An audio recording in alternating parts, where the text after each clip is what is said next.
days ago, we got some bizarre news that the post office, the USPS, has been spying on American social media um, accounts. And the reason that they gave was to monitor protest, anti-COVID lockdown protest, and stop the steal protest, and what they're claiming is other right wing protesting, and right wing or left wing. This is such an abuse of power by the government, and I'll get into that throughout this video. But this is just another instance of the government doing unconstitutional, what is very likely illegal, mass surveillance of everybody in the country. And we've just gotten to the point where we just kind of shrug our shoulders when we hear stories like this. I always think it's helpful to provide context to people about how deranged the conversation has become on this specific issue of mass surveillance over the last 20 years. Because I remember, and I was a kid back then, of course, but hearing like conversations about it at the time on the news, because I talked about in the show, the news used to be on all the time in my house when I was a kid. You see hear like conversations about it on the news, and definitely when I got older and I got more into politics, and I was learning more about the Bush administration and the mass surveillance and the war on terror, then I was look back at some of the conversations that were going on. And it's wild because when they were initially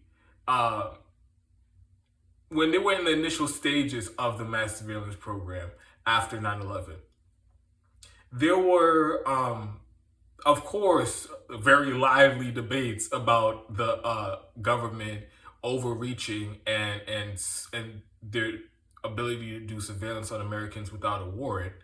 And if you look at the things that they were arguing about at the time, it was stuff like whether or not it was unconstitutional, whether or not it crossed the line for the government to go to public libraries, government-owned libraries, and look into what books or materials you checked out from the public government-owned library. And that was a huge debate at the time, and of course many civil liberties activists and defenders were railing against this overreach by the government. And fast forward to where we are now, 2021, and the government is doing illegal mass surveillance. The CIA, the NSA, the FBI, the Department of Homeland Security, we all know, especially after the Edward Snowden leaks, at the time it was the largest leak of classified government documents ever in history. And Edward Snowden showed us that the government had all these different secret programs that they were using to do domestic spying on everybody in the country without a warrant. They were collecting people's emails, phone calls, text messages, internet history.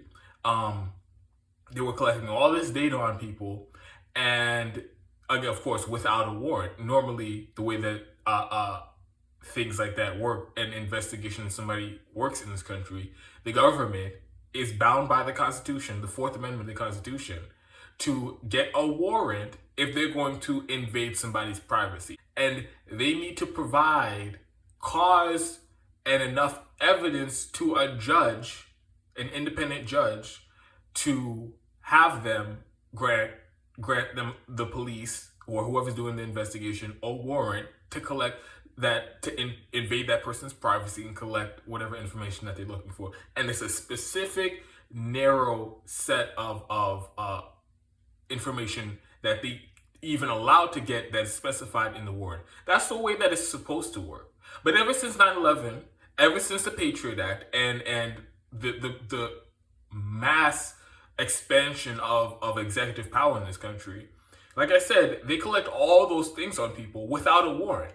And if you would look online, I should have done it before I started this segment. Penalty for wiretapping, illegally listening on a phone call or accessing somebody's phone lines. It's about like 10 years just for doing it one time to one person. It's a federal crime.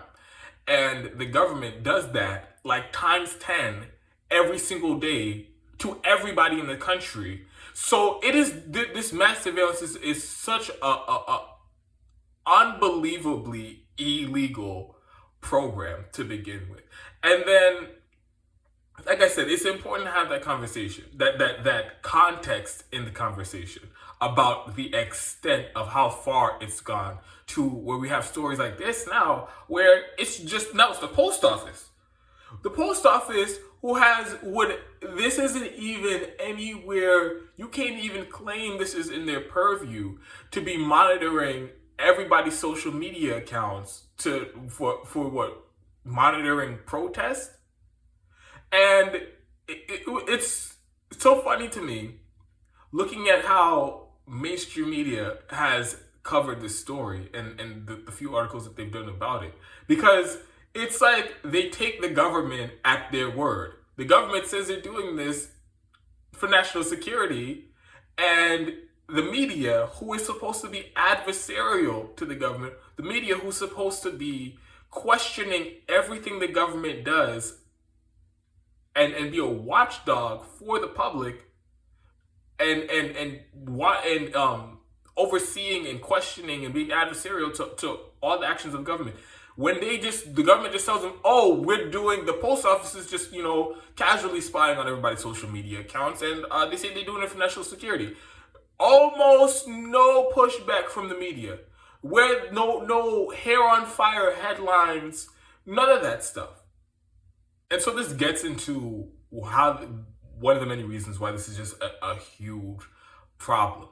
Because we know, it's like, and people, it frustrates me on the issue of mass surveillance and the government's ability to spy on citizens and Americans in this country, or anybody in this country. It really annoys me how it seems like almost on purpose they try to remove all relevant context. Context being, the government has a very long and sordid history in this country of spying on people and spying on groups for nefarious, unconstitutional, undemocratic reasons. And so to act like we don't have all of those examples in history that prove we should not trust the government when they're clearly overreaching and spying on people, we shouldn't just take them at their words that they're this benevolent force doing this for the greater good. We shouldn't take them at their word. Look what they did during the civil rights movement. They deliberately targeted civil rights organizations and black activist organizations.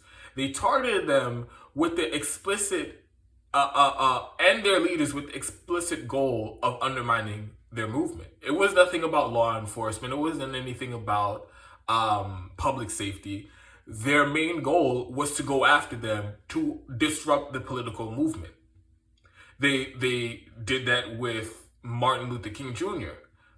They spied on him. The FBI notoriously sent him a letter basically trying to push him into committing suicide. They threatened to expose him and all the affairs that he was having and the mistresses that he had and all his indiscretions. They threatened him to go public and shame him and all this stuff.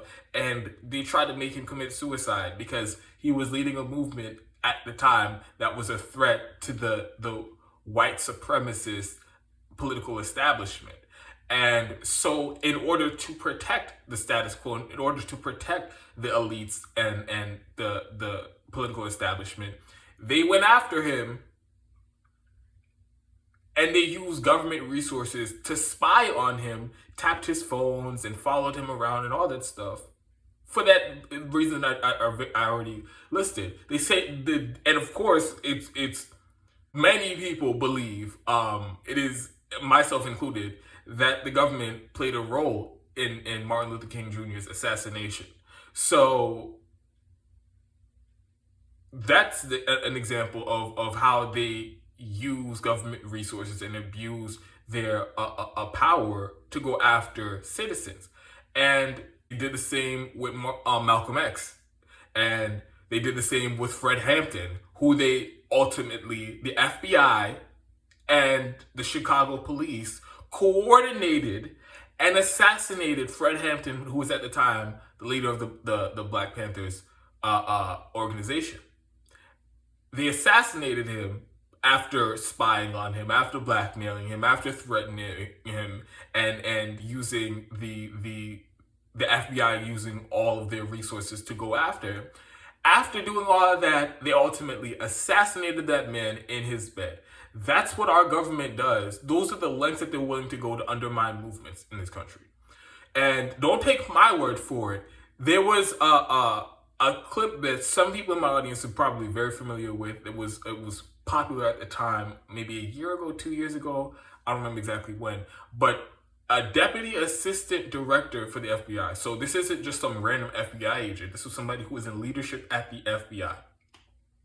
He was on Fox News doing an interview with Tucker Carlson, and he spilled the beans, and he said the quiet part out loud.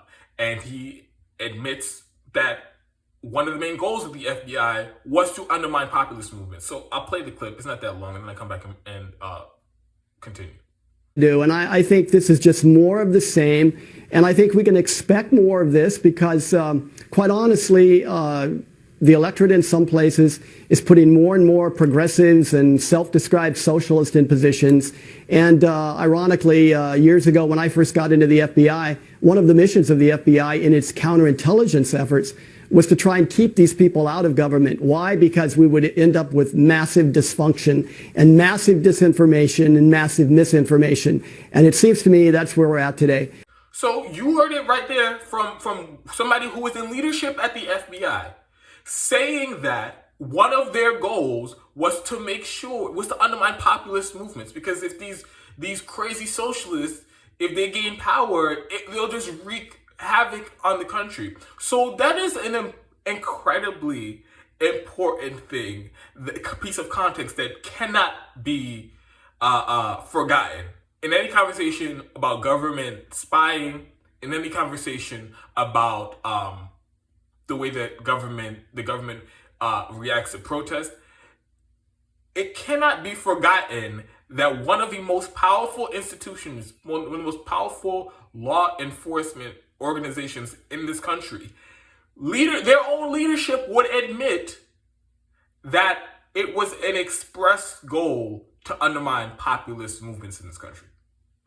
That's not enforcing the law, not making sure everybody was law-abiding citizens, and no, their express goal was to undermine populist movements so that they don't gain political power in this country, so that they can't enact their agenda. So it was, at its core, the FBI is an anti-democratic organization that is meant to, like I said, defend the status quo and repress any dissent from the government and business as usual in this country. So for people to be so flippant and casual when we keep getting all these even more information after the Edward Snowden leaks on how they continue to expand their power, and there is no accountability for any of this, it is alarming. It is alarming. They've completely flipped the way that transparency between the public and the government is supposed to work.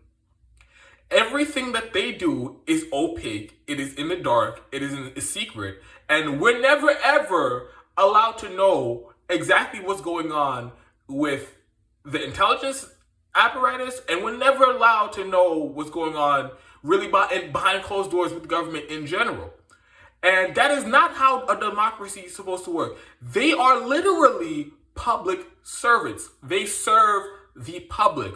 We are their bosses. They answer to us.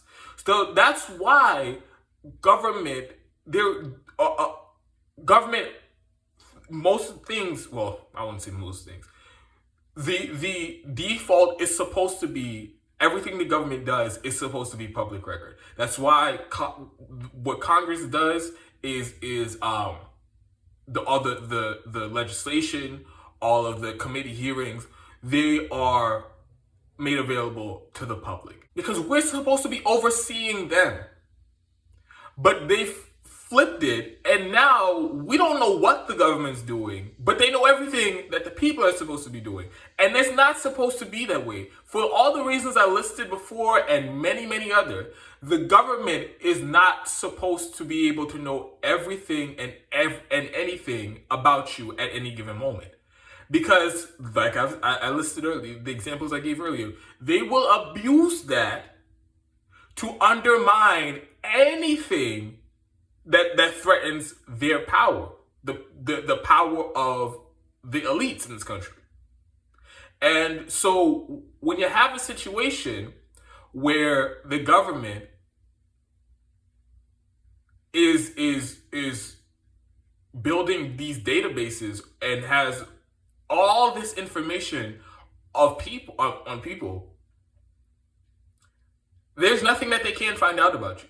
So if you or anybody in this audience, anybody you know, were to ascend and become some leader of a movement, become the next Fred Hampton, become the next Malcolm X or Dr. Martin Luther King Jr., unlike back then, where they would have to, follow you around, have some FBI agents follow you around and listen to your phone calls and things like that, they already have a database on everybody. So all it would take is going through some file that none of us have access to. And that's another thing. Nobody even knows exactly what your file that the government, that the FBI, the NSA, the CIA, or now the post office, nobody knows what's in your file. So they know all these things about you. And it is just, it works in several ways. One, it has a suppressing and silencing effect on dissent because it kind of scares people. If the government knows every single thing that you've done in your life, and say you do want to become run for office, say you do want you ascend to be a leader of a movement, you might think twice about that because maybe you did something that you don't want to be public, or maybe you did something that's illegal that they could come after you for. And so it has that kind of chilling effect on dissent. And then also, like I said, just the real world effects. We already see what they do and how they target protesters and leaders of protest with once they have this information on them. So this is a terrible story. It's a continuation on the mass surveillance, unconstitutional, illegal, warrantless mass surveillance that the government's been doing on everybody. But it's just the situation with the mass surveillance. We're in a very weird place because all of the most nefarious conspiracies that you can have about the government spying on you, they're basically a reality now. But even though all of that is true, when people talk about it, they still sound a little crazy. Even though, yes, the government's listening to your phone calls, they have access to your internet history, they have access to your emails and all that stuff, as they are literally as in your private life as they can possibly be. But if you talk about it, the people, like I said, you still sound they've made it so that it is a taboo topic. And even though this is something that is incredibly alarming and requires public discourse around, now even if you bring it up, you look crazy and you look conspiratorial, even though all you're doing is listing what the government has already been caught red-handed doing, what has been proven that the government is doing. So these are weird times. These are weird times. So if you're able to help contribute to the show, I have links to Patreon and the About page of the YouTube channel. I don't have any post Patreon exclusive content because I just feel like you all should have access to the content whether you could pay or not. So I have links to Patreon. You can sign up, help support the show. Don't even have to think about it. You can also, I also have a link to PayPal if you feel more comfortable doing a one-time contribution. And like always, I'm incredibly grateful for all the people who help support the show, who share the videos, who keep watching the videos, commenting on the videos. You guys really have helped the show grow to where it is now. So if you want to help support financially, all the links will be in the About page, and they will also be in the description box of this video.